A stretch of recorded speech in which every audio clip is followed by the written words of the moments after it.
Hello everyone, welcome to edupediaworld.com and thanks for watching Edupedia World videos.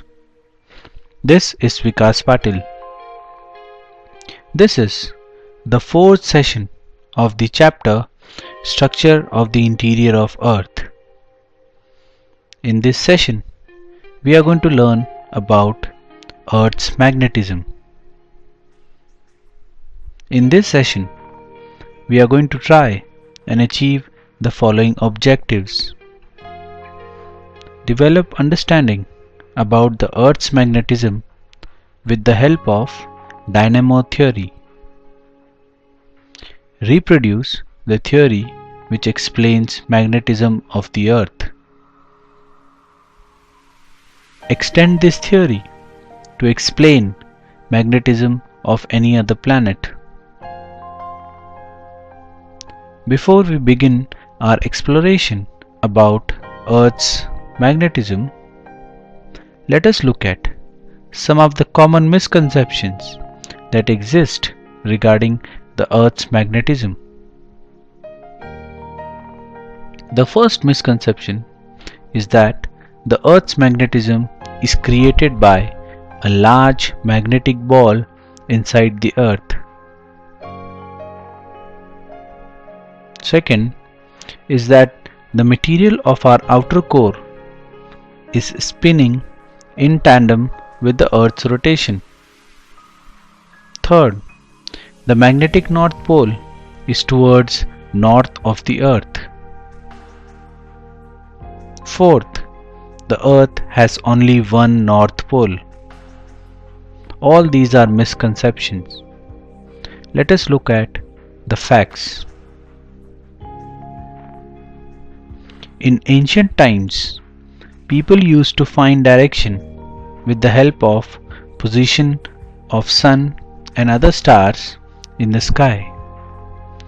Then, people started using compass to find direction.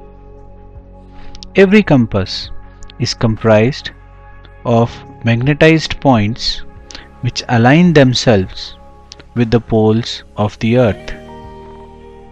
Once the north and south directions are known, finding other directions becomes easy. Unlike the position of stars and sun, a compass works without the restriction of time and place. The question that arises here is that how do Earth's poles help the needle of the compass to align itself? Are there big magnets on these poles which attract the magnetized points of the compass needle? No, that is not true. Let us understand how this happens. The Earth is composed of different layers, and each layer is very unique. Each of these layers have different properties and composition. For instance, the outermost and the innermost layers of the Earth are in solid state, while the others are in molten or liquid state. To understand how this helps in generating magnetism in Earth, we must be clear with the following points. The temperature increases as we move inside the Earth. The temperature reaches whooping level of more than 3000 degrees Celsius in the core. This is the same temperature that is present on the surface of our Sun. The innermost layer, the inner core, is in solid state, while the outer core is in liquid state. The most abundant minerals in the core are iron and nickel.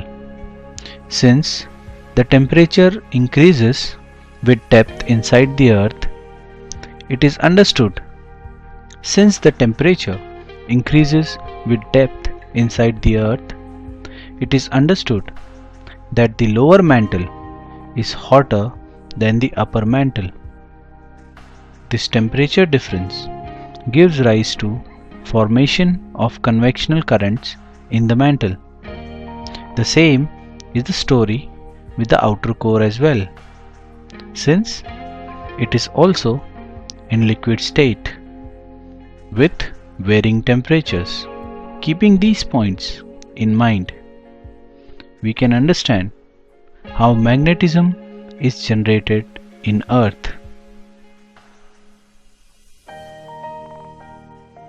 In 1600, the English doctor and natural philosopher William Gilbert was the first to demonstrate the fact that the entire Earth behaves as an enormous magnet. Although several explanations have been put forward to explain terrestrial magnetism, the dynamo theory is the most widely accepted.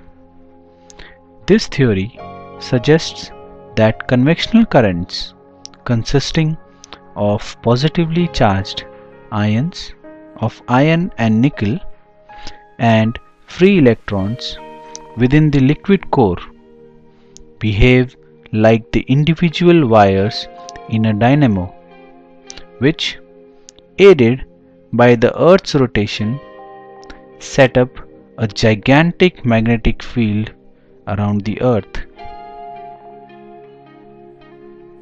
Earth's magnetic field, also known as the geomagnetic field, is the magnetic field that extends from the Earth's interior to where it meets the solar wind. Solar winds are streams of charged particles released from the Sun. The north and south magnetic poles keep changing, but slow enough for ordinary compasses to remain useful for navigation.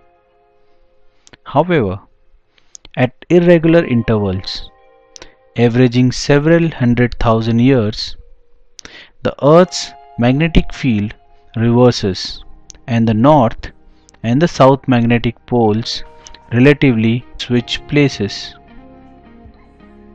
At several periods during the Earth's geological history, these poles were also reversed. These reversal of the geomagnetic poles leave a record in rocks that are of value in calculating geomagnetic fields in the past. Such information, in turn, is helpful in studying the motions of continents and ocean floors in the process of plate tectonics. The magnetic poles of the Earth do not correspond with the geographic poles, which are the ends of its rotational axis.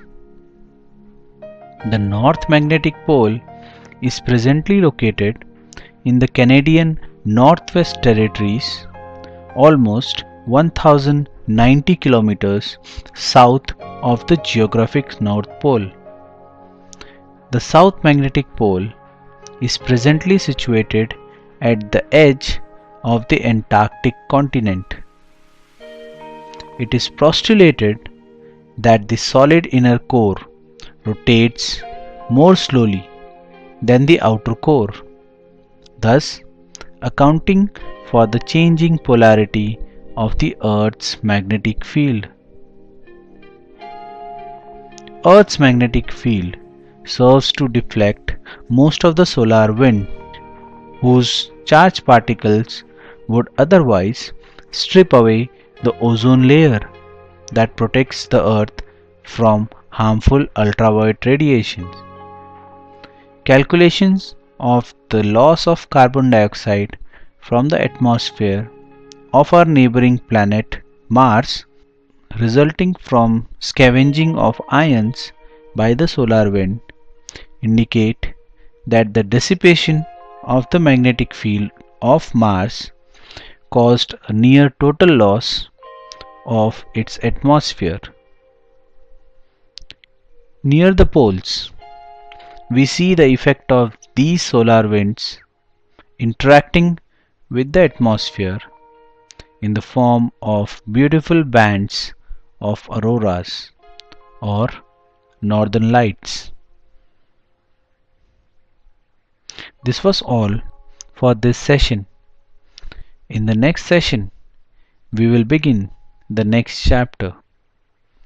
Don't forget to watch. Thank you.